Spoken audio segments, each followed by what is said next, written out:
Now I need to lower this a little bit.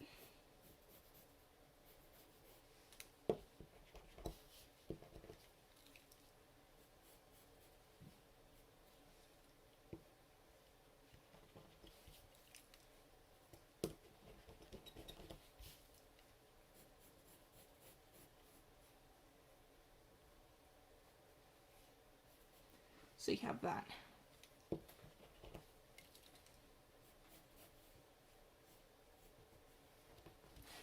Now with the stomach, many house cats that are kept indoors have a lot of flab, a lot of fat right here. But if you're doing like warriors cats or something, they probably won't have that.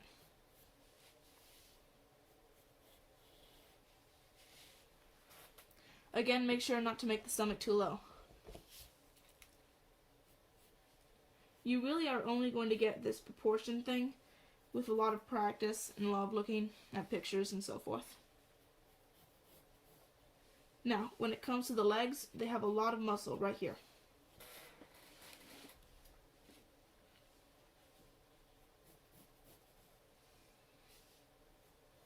The feet are small and tend to face, they're not completely straight like that, like it would be a horse.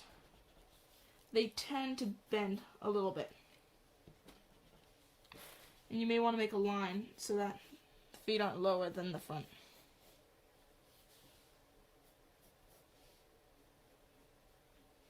It's important not to make the back feet smaller than the front. And then feel free with this part and make the leg very thick. And make sure not to make this too square, this end right here.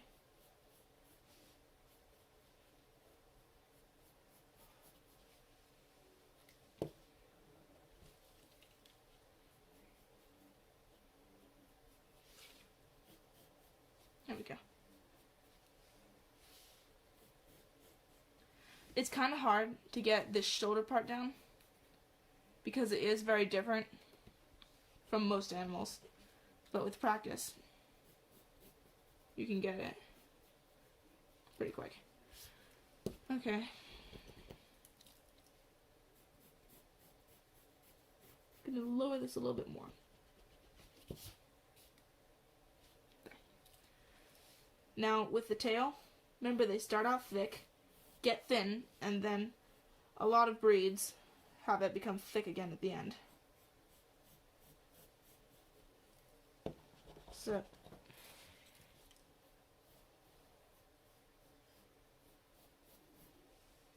there.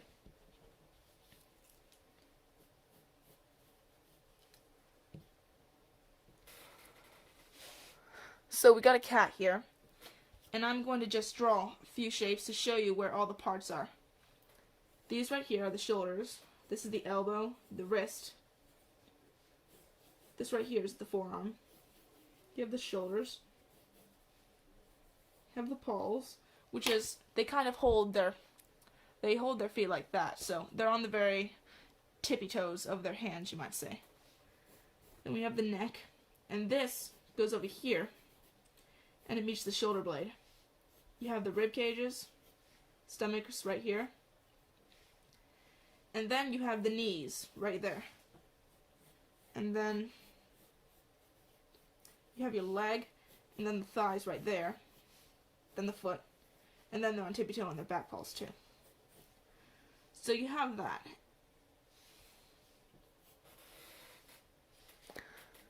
So it takes a while to learn this. It took me like 3-4 years to learn how to draw cats. But before I end this video, I'm going to say a little bit more on the faces. Honestly, you just need a lot of practice with faces. Just look at a lot of faces. It really just needs a lot of practice. Drawing from references can help. Now, if you're doing a more cartoonish looking face, you may try something like this.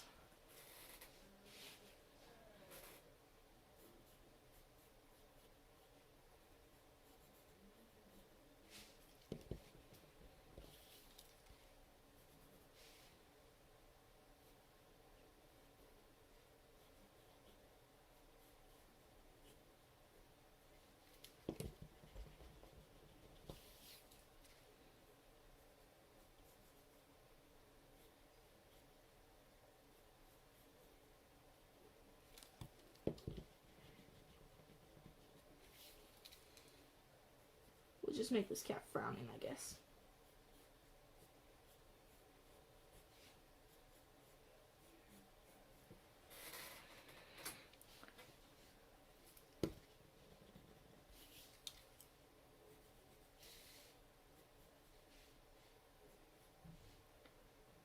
Then you just have your eyes. Now, if you're drawing a cartoonish cat, it doesn't really matter what shape your eyes are. But my favorite to use would be this. You just make a circle like that and then a circle underneath. That's typically what I use, and it can differ. Like for cheetahs, you would have an eye more like that. But I'm just gonna do some sort of eyes. Looks a little bit sad.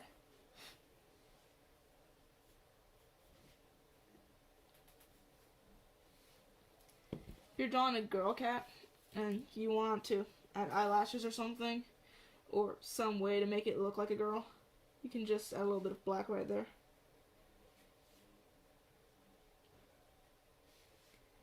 Now again, I have a habit of making the jowls too big, as I did with this, so I'm going to assume this is a big cat. See, if I made it really small,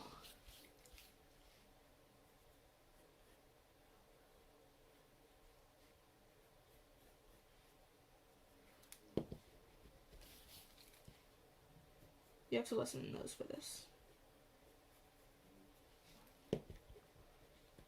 This is a tip I just learned. If I was to make this a cheetah, of course you would add these lines, but then there's something else I learned that can really help. And that is making the forehead really low and putting the ears off to the side. Like that. And don't be afraid to make the ears big.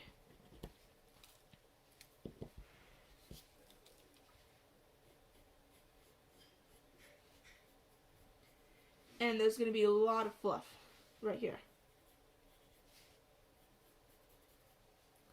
So that's how I would draw a cheetah. Now I'm going to be getting into different kinds of big cats pretty soon, but this is just an example on how to draw faces. I can't really give you any references to do this because I sort of just draw mine from memory, but these are just some tips that I could give on what I did.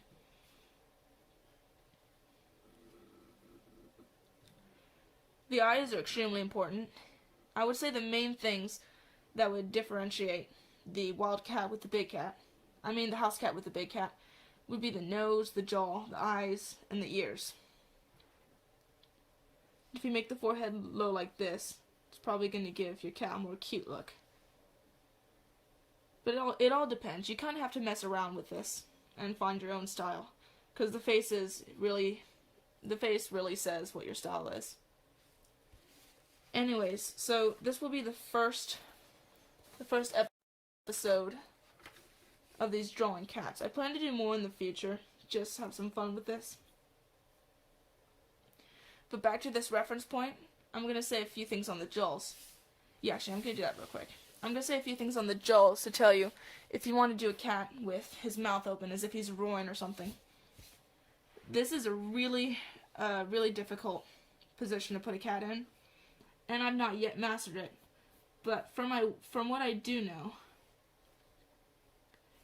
remember when it comes to a big cat, it's difficult to describe this because you have to make the jaw enormous, but you do it in such a way that it doesn't look like a dog. I would say the lip has a lot to do with it. Like right here. See how big the lip is?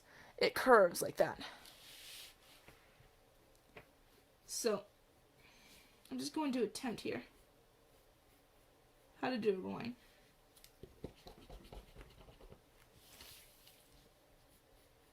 Now remember, the wider his mouth gets, the lower the lip is going to stretch. His jaw is going to seem to become smaller, but in reality it's just being hidden in his neck fur.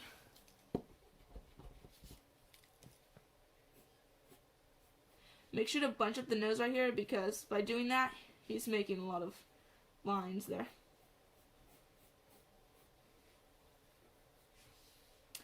So this is one thing I do. I add the gum before I add the teeth. This can be useful when you're doing wolves or something like that.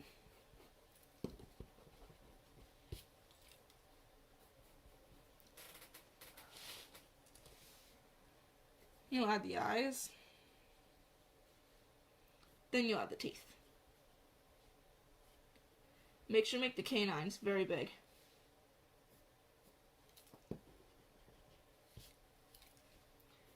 Now you see, this lion, or whatever it is, doesn't look very upset because I brought this lip down a lot. I don't exactly know how to do a full roar yet, but I know that he'll look angrier if you bring this part of the lip up. He's almost snarling in that case, and he'll have his ears down. You can do that whatever way. So I'll give one last example.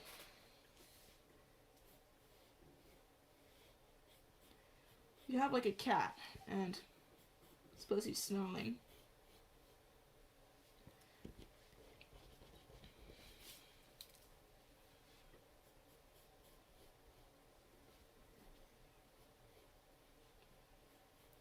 See how he brings his teeth up like that. You add the gum, then you add the teeth.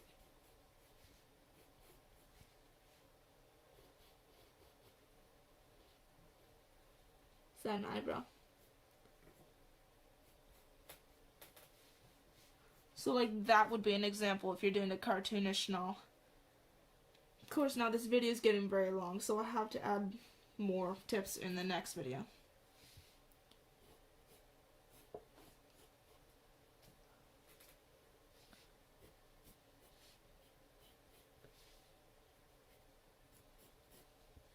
So, and last thing, it's back to the reference. You see in this reference all these shapes. I'm doing all these different kinds of maneuvers. This is a thing you'll get into if you're very confident in drawing cats. Like, I don't know when you'd ever see a cat in this position right here, but I guess it'd be useful to learn how to draw it. I have right here a tiger or a lion. You can tell because there's a lot of, it just looks very thick, the cat itself. The arms are thick, the paws are big. You have, I added some belly fat here, which is a common thing for these kinds of cats. And remember that tigers have extremely small tails compared to others. This right here is, not actually quite sure what it is, but it is a cat, I think. Then you have the paws. But, of course, this video is getting too long, and I'll have to add this in the future videos. Anyways, hope you enjoyed, and hopefully these tips gave you some ideas.